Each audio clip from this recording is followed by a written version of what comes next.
কৃষ্ণ। তার মুহূর্তে 4:40 বাইরে গেছে, দেরি হয়ে গেছে। প্রদীপ ধরিয়েছে। দেখো প্রদীপগুলো আজকে ঘিরে সাজিয়ে নিয়েছি পুজোতে। এখন দীপ দেখানো হচ্ছে।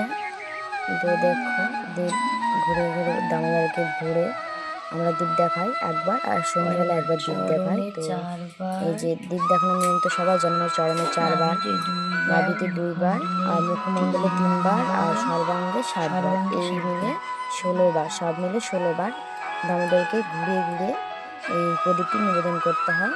তো এই প্রদীপ দেখানোর পর এখন হচ্ছে দেখতে পাচ্ছ সব ঘুরে সব গোপুসোনা, গোপু ভাই সবাই এরা উঠে গেছে। তো এখন বাইরে যে তুলসী বৃক্ষ আছে সেটিকে এখন প্রদীপ দেখানো হচ্ছে। তো এই তুলসী বৃক্ষকে দেখানোর পর আমলকি বৃক্ষ আছে, সে আমলকি বৃক্ষকেও দেখাই আমরা ঘুরে। তো এই যে দেখো আমলকি বৃক্ষ। তারপর শেষে একটুখানি গীতা পড়ছিলাম। তো দেখো দেখতেই পাচ্ছ অল্প 1 অধ্যায় করে পড়ি। তো এই আমলকি ফল হাতে তো তোমরা অনেকেই জানো না। তো এই মাসে আমলকি দান করা ও ভগবানকে নিবেদন করা খুবই অত্যন্ত একটা গুরুত্বপূর্ণ বিষয়। তো এটি মাহাত্ম অনেকেই আমলকি, তো ভগবানকে নিবেদন করব। তো চলো ঘাস ফুল আর শিউলি ফুল দিয়ে মালাটা করেছে। তো দেখো এটা গিয়ে এখন দামোদরকে করবো। তো এখন রোদের জন্য একটু এসে গেছে ফুলটা।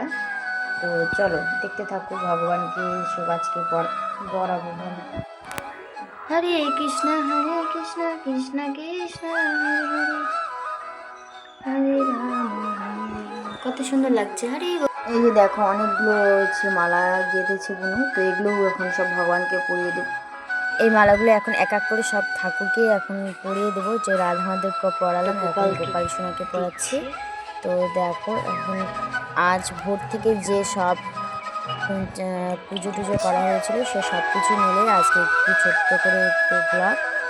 জানি না কেমন হয়েছে, আমি তো নতুন বানাচ্ছি ভিডিওগুলো। তো তোমাদের ভালো যদি লেগে থাকে অবশ্যই বলবে, আর আবার ভালো করে চেষ্টা করব। যদি কোনো খারাপ হয়ে থাকে অবশ্যই ভুলটা ধরিয়ে দেবে। তো দেখো দামোদর, এই রাধা মাধব নৃসিংহদেব দেখো কত সুন্দর হয়েছে। এগুলো হলো আমলকি ফল। তো আমলকি ফল দামোদরকে দিতে হয়, তো দামোদরকে দেবো। এই দেখো আমলকি ফল দামোদরকে দিয়েছি, কত সুন্দরভাবে।